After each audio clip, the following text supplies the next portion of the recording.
Cómo cocinar un lobo es un libro que nace del duelo porque son poemas que escribí y que crecieron alrededor de tres eventos muy concretos que son, por un lado, la muerte de mi padre primero, la muerte de mi madre después, con un proceso de enfermedad y de mucho deterioro, y al final, unos años después, la tarea con mi hermana de vaciar esa casa familiar en la que habíamos vivido todos, en la que habían vivido mis padres, en la que mi padre había crecido y habían vivido mis abuelos. Así que nos encontramos con una gran cantidad de cosas y con esa tarea de tener que vaciar, que elegir y que tirar, pero también con la sensación al menos yo, de percibir que había muchas cosas que se estaban perdiendo, que se iban a perder o que en definitiva se habían perdido para siempre. Y cosas que tenían que ver ya no con ellos, sino con la historia, con sonidos, con palabras, con historias, anécdotas que se repetían en mi casa, con una gran cantidad de animales que había también ahí. Entonces nació del duelo, pero también nació como con una necesidad de inventariar todo eso que percibí que se perdía, como si fuese una conversación con ese pasado que quedaba atrás y que de cierta manera estábamos embalando. Diría que la poesía me sirvió para navegar esto. De cierta manera, esta cosa más opaca que tiene la poesía, donde el sentido se estalla más, era un lugar, una forma de usar las palabras que me resultaba más, no diría cómoda, pero sí natural, quizás por esta vuelta al balbuceo y al sinsentido que uno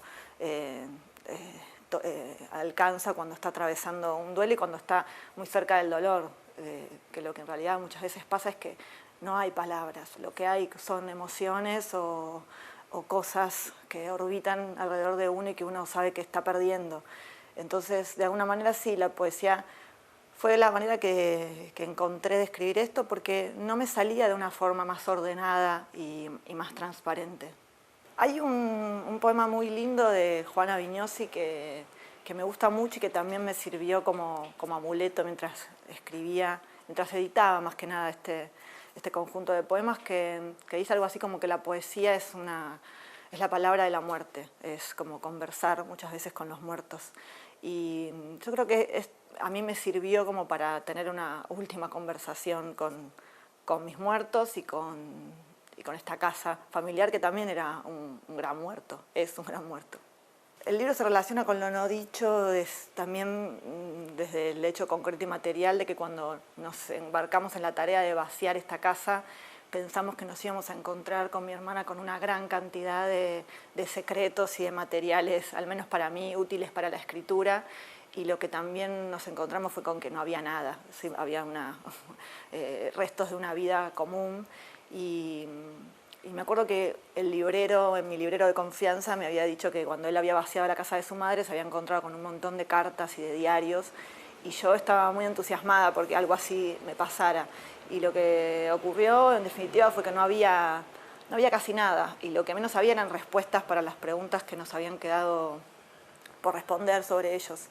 Así que creo que, como la poesía es tan precioso y tan preciado el silencio, también lo es en este acercamiento hacia esas vidas. Es una forma de la poesía como para retener, más que nada.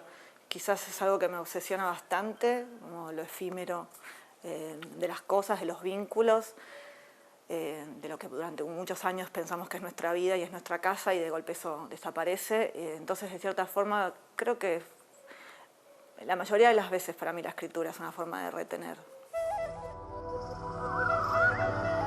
La primera vez ella me miró a mí, porque yo no podía mirar. Y al final yo la miré a ella durante horas y horas, como si en vez de esperar su muerte, estuviese esperando que me descubriera.